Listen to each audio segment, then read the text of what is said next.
حضرت باعزید بستامی کہتے ہیں کہ میں نے اپنی ماں کے آگے ہاتھ جوڑے، میں نے کہا امی تجھے راضی کروں یا رب کو راضی کروں؟ تو اپنے حق مجھے معاف کر دے، اللہ کو میں راضی کر دیتا ہوں۔ ماں نے کہا جاؤ پتر میں اجازت دیتی ہوں۔ گئے جنگلوں میں ذکر و فکر میں لگے رہے، تنہائی میں اس کو یاد کرتے رہے، دن رات ذکر کے چراغ روشن رکھے۔ 12 سال گزر گئے حق کی تلاش میں۔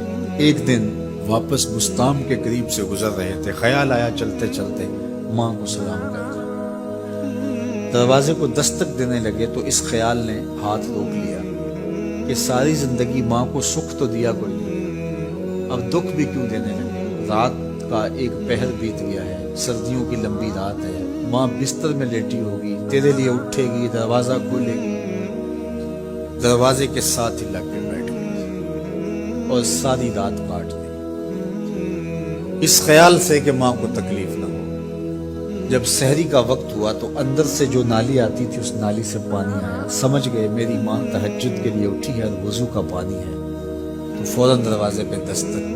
اندر سے آواز آئی بیٹا باعزید میں ابھی آئی۔ مائیں بیٹوں کے دستک کے انداز سے جان لیتی ہیں یہ کس بیٹے کے ہاتھوں کا لمس ہے۔ 12 سال کے بعد آئی، دستک دی، کہا بیٹا باعزید میں ابھی آئی۔ ماں کی تو نگاہیں ہی دروازے پہ رہتی ہیں۔ اللہ اکبر۔ کہتے ہیں کہ ماں نے دروازہ کھولا، 12 سال جنگلوں کی خاک چھانتے بیت گئی تھی، پراگندہ صورت، بکھرے ہوئے بال، پھٹے ہوئے کپڑے۔ میری ماں کی جب نگاہ میرے پہ پڑی تو اس کی چشمان سے موٹے موٹے آنسو ٹپکنے لگے اور اس نے ایسے ہاتھ پھیلا کے کہا مالک میرا بیٹا باعزید تیری طلب میں نکلا تھا، تو نے ابھی تک اسے اپنا قرب نہیں دیا۔ حضرت باعزید بستامی کہتے ہیں 12 سال کی ریاستوں سے جو کچھ نہیں ملا تھا ماں کے اٹھے ہوئے ہاتھوں سے مل گیا۔ میں نے کہا مالک میں تجھے کہاں ڈھونڈ رہا ہوں، تو کہاں موجود ہے؟ تو ماں باپ کی رضا اللہ کی رضا کا دروازہ کھولتی ہے۔ جن لوگوں کے ماں باپ ناراض ہیں اور وہ جا کے پیر صاحب کی خدمت کرتے ہیں اور میاں ماں کے قدم چومو، باپ کی ٹانگیں دباؤ، ان کی خدمت کرو، تمہارے پہلے مرشد وہ ہیں، ان کو راضی کرو، پھر کسی شیخ کامل کی صحبت میں آنا، دیکھو کیسے دل کی بند کھڑکیاں کھلتی ہیں۔ ایک مرشد تو ناراض کر آئے اور دوسرے مرشد سے تمہیں کیا ملے گا؟ تو راستہ یہیں سے کھلے گا۔ والدین کو کبھی ناراض نہ کرو، والدین کو کبھی دکھ نہ دو، والدین کو کبھی تکلیف نہ پہنچاؤ، اور والدین کو بھی چاہیے کہ اپنی اولاد کو اپنا نافرمان نہ بنائے۔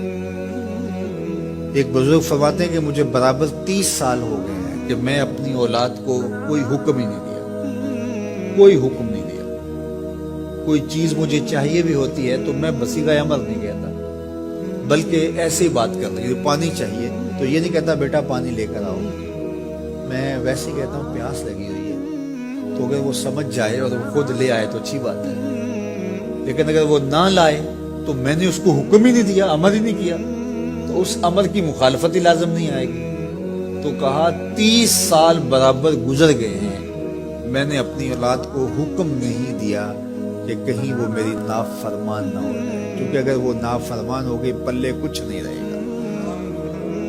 جو اولادیں ماں باپ کی نافرمان ہوتی ہے وہ ہوا میں بھی اڑے، وہ چرخ پہ بھی جھولے، وہ زمین پہ گرنے والی ہوتی ہیں، کبھی کامیاب نہیں ہو سکتی وہ اولادیں جو ماں باپ کی گستاخ، بے ادب اور نافرمان ہوتی ہیں۔ وہی اولادیں سرخرو، کامیاب اور کامگار اور بامراد ہوتی ہیں جو ماں باپ کی خدمت کرتی ہیں، ماں باپ کی دعائیں لیتی ہیں۔